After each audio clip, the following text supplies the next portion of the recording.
Tennessee, and I wrote about this on offthehooksports.com, which we encourage you to check out. Kudos to Caleb Giroux, who is just throwing heat with his recruiting coverage. So Tennessee, we're trying to get Steve Wiltfong on. I think we may be able to. Okay, we're trying to get Steve Wiltfong on, who works with 247 Sports, and man, I'll give him credit. He's kind of like a young Dave Hooker. Everything he says about recruiting happens. I'm joking. But he thinks that a young man named Jake Merklinger from Calvary Day School will commit to Tennessee, and his crystal ball projections have been on the money. I think right now he's at the top of his recruiting game, and that's not easy to do, quite frankly, because the national guys, the more regionalized you get, the tougher it is. So Merklinger also considering North Carolina, Georgia, Michigan State. Now you have Nico Iamaleava. Man, see, I'm still struggling with that. So until I get it right, Iamaleava. So why are you recruiting another quarterback, Caleb? I think still this day and age in college football, you want at least two options heading into any season. And unless you think Gaston Moore or Navy Schuler is one of those options, I think you're going to need another quarterback next year. I watched some Jake Merklinger highlights. You ready for this? Ready for this, Dave? Ready for my hot take? If you say he's better than Nico, then yes, that's an incredibly odd take. I say he's a better NFL prospect than Nico. Nico's better than for Heupel's system. I agree with that. Yeah, I watched him too. Yeah, Nico has a quicker release and a more accurate deep ball. Jake Merklinger is better at throwing the ball with somebody in his face. He can take a hit and throw it. He can make more throws than Nico, and they're about the same level of mobility, I think. So, but again, the most important things in Heupel's system is an accurate deep ball and a quick release. No, and Travis, I'm having fun with Nico's name. I definitely know how to pronounce it. I just pronounce it like this. Iamaleava. I got it. Iamaleava. And then there's a Tungavailoa guy. No, Iamaleava. So does this give any credence to Dennis Dodd's report from CBS Sports? No. Okay, well, let me finish. Oh, sorry, I thought you were already asking. That's all right. Does this give any credence that there are whispers he's not living up to the hype talking about Nico? Any credence at all? No, absolutely not. There is, if Joe Milton were coming back next year in like 2024, you might have a point there, but Tennessee is only going to have one quarterback on the roster next year that you would think could be elite enough to run Josh Heupel's offense, and that quarterback would be Nico. Go ahead and hit it. Well, I switched. Iamaleava. So I don't think you have to sign a quarterback every class like you used to. But I think you need at least two options on every roster. And I think that there's a healthy difference between what Philip Fulmer did, which was put all of his eggs in one quarterback, like whenever a quarterback left. And he got lucky with T. Martin here because there was no backup to T. Martin in 98. But he did not get lucky with Jonathan Crompton. And so that's not Crompton's fault. I'm going to be fair to Crompton. There were some other issues there that we all know about. But either way, Fulmer had a habit of putting all his eggs in one quarterback's basket. And I think that there's a difference between that and having to sign a quarterback every year. You at least need two. Come on, you need two. Just for injury's sake, you need two. All right, here we go. 4 downs. And it's brought to you by our friends at Craven Wings, where I will be going with the hottest sauce they have. It's going to light me up. 4 downs. Nico, should it be concerned? What does this mean? Tennessee with another rooster in the hen house or hen in the rooster house? 4 downs. 4 downs. 4 questions. 4 answers. The Dave Hooker Show. 4 downs. A presentation of offthehooksports.com. Okay, if you're Nico Iamaleava, are you at all frustrated or concerned that Tennessee, just months after you arrived on campus, is going after another quarterback? No. If you have any like the slightest bit of intangibles at all, you aren't scared of competition. You know this is what happens. You should have been dealing with competition since you were in middle school. Agreed. Do you think it's something they talked to Nico about? Do they say, "Hey, we're gonna have to bring in another cat. Just want you to know." I think that's something they were honest with him when they were recruiting him. I think they had to because of the NIL money. I think they had to talk to him and to some boosters to say, look, whoever gave him the money to say, look, we're not going to not bring in another quarterback. Okay. Well, let's say that Merklinger commits to Tennessee, and this is a commitment. This is a non-binding commitment. Okay. So Nico could light it up this year, shove Joe Milton to the bench, and Merklinger could say, "Whoa, I'm not going there." So that could happen. But aside from that, do you think that Nico and Merklinger will both be on Tennessee's roster, not 2024, but 2025? No, I think Merklinger will transfer. I mean, I again, to be fair to Nico, for people who are questioning if he'd be upset about this, he committed to Tennessee when Taven Jackson was already on the roster, and that was a Heupel commitment. So he's not going to back off because another commitment came after him. Okay, so that was second down. Third down, is it fair to treat these players differently now that they're getting paid and can transfer freely? Because I will tell you this, I reached out to one former Tennessee quarterback. Maybe you said his name, maybe you didn't.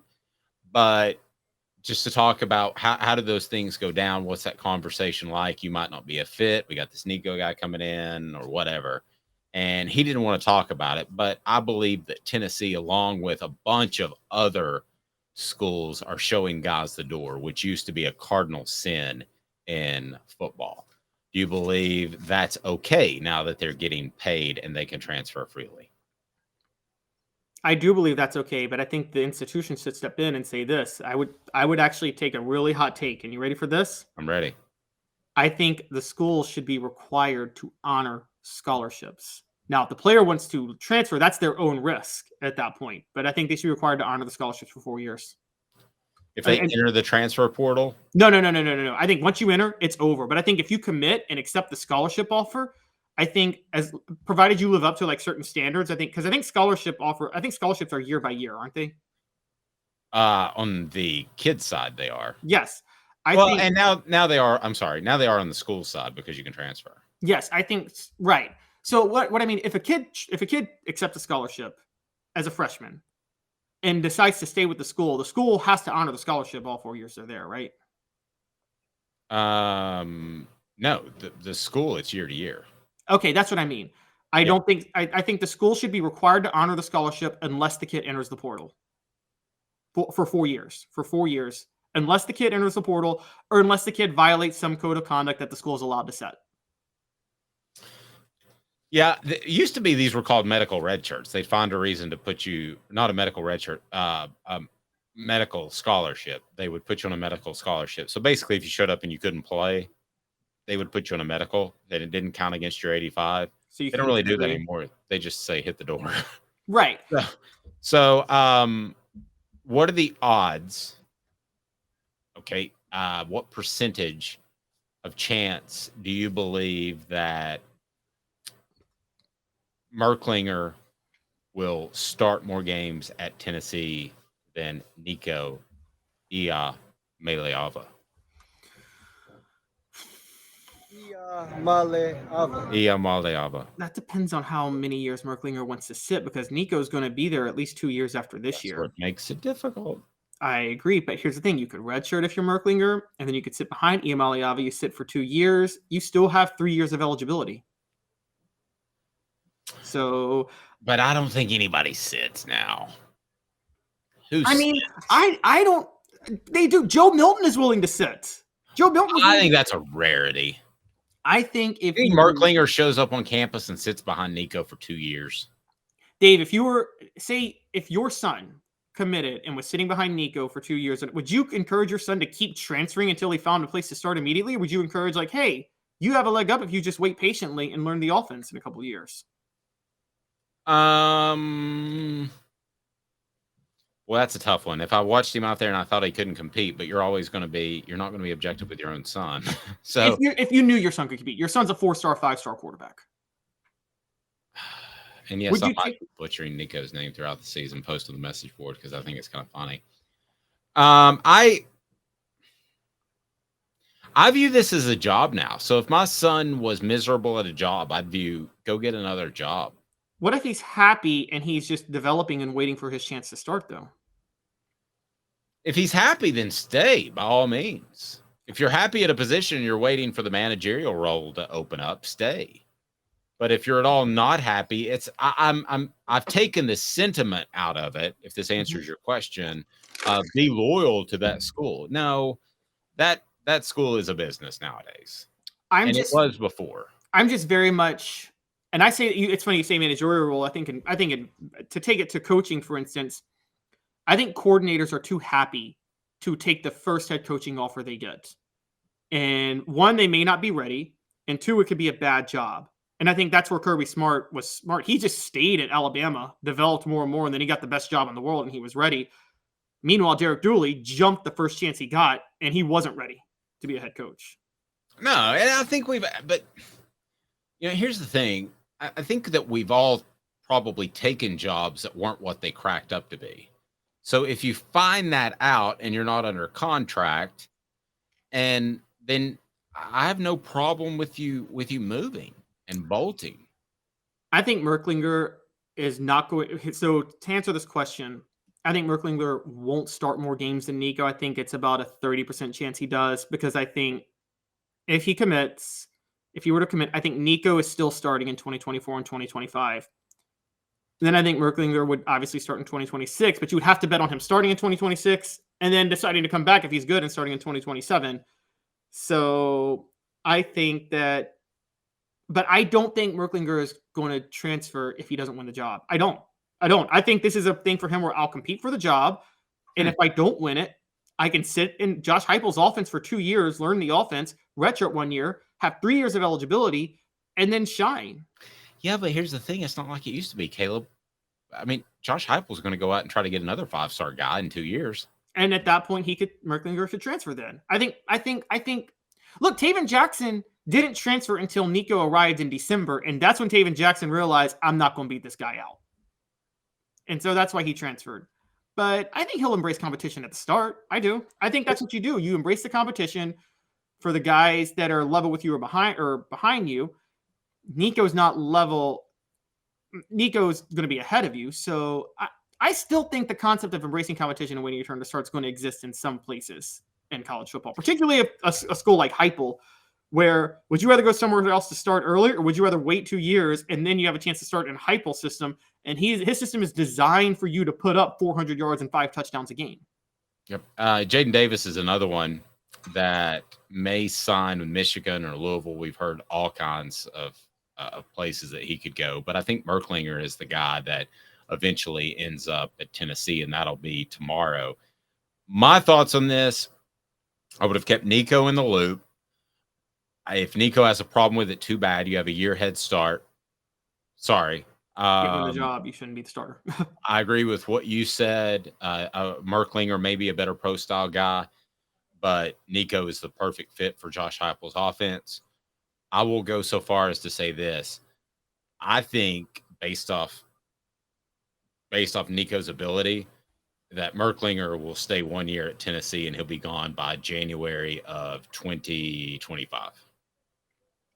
I don't think he'll stick, because I don't think kids do that. So I'm going to take the popular route. You might be right. He might just love Tennessee, wore orange pajamas when he was a child. I don't know. Or just relish a chance to play in Heupel's system, even if he has to wait. Possible. But I think Heupel, if he's not up to that standard and Heupel goes out and gets another war daddy like Nico, I think that he could quickly run Merklinger, or Merklinger could just go. He might get a better quarterback. He's never getting another Nico. I'm just going to say it. Well, maybe, but as far as being worried about Nico and his performance and the whole Dennis Dodd situation, no, I don't think going out and getting another quarterback should worry Tennessee fans at all. I will say this: I would make sure that Nico was in on that discussion. Not that you have to be.